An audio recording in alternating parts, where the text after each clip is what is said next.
Et si la première ligne de défense contre les trafiquants de drogue se trouvait juste derrière la porte d'à côté?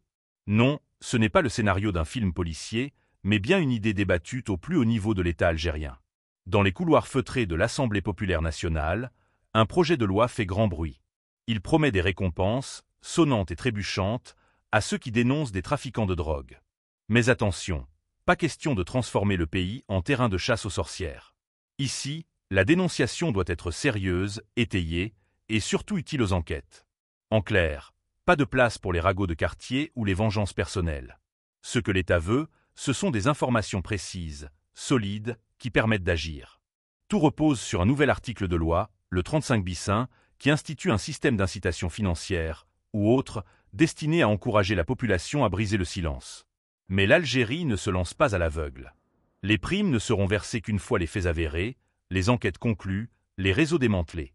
Il faudra prouver que le signalement a réellement mené à quelque chose de concret.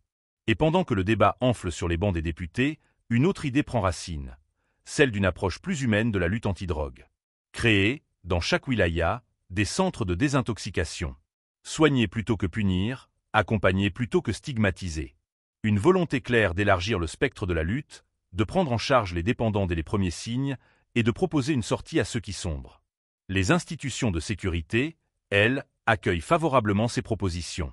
Gendarmerie, Sûreté nationale, Office de lutte contre la drogue, tous saluent une réforme jugée nécessaire.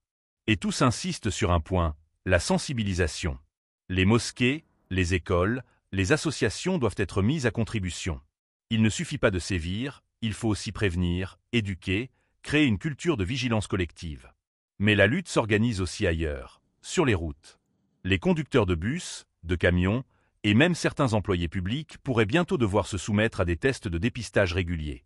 Enfin, pour piloter l'ensemble de ces dispositifs, un pôle national pourrait voir le jour.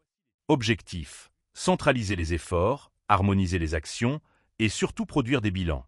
Des chiffres, des faits, des tendances. Pour ne plus agir à l'aveugle, mais sur la base d'un diagnostic précis de l'évolution du phénomène. Alors, cette stratégie sera-t-elle le tournant tant attendu? L'Algérie peut-elle miser sur ses citoyens pour faire tomber les barons de la drogue? N'hésitez pas à partager vos avis en commentaire et à vous abonner pour ne rien manquer de nos prochaines vidéos. C'était l'actualité du jour. Merci de nous avoir écoutés.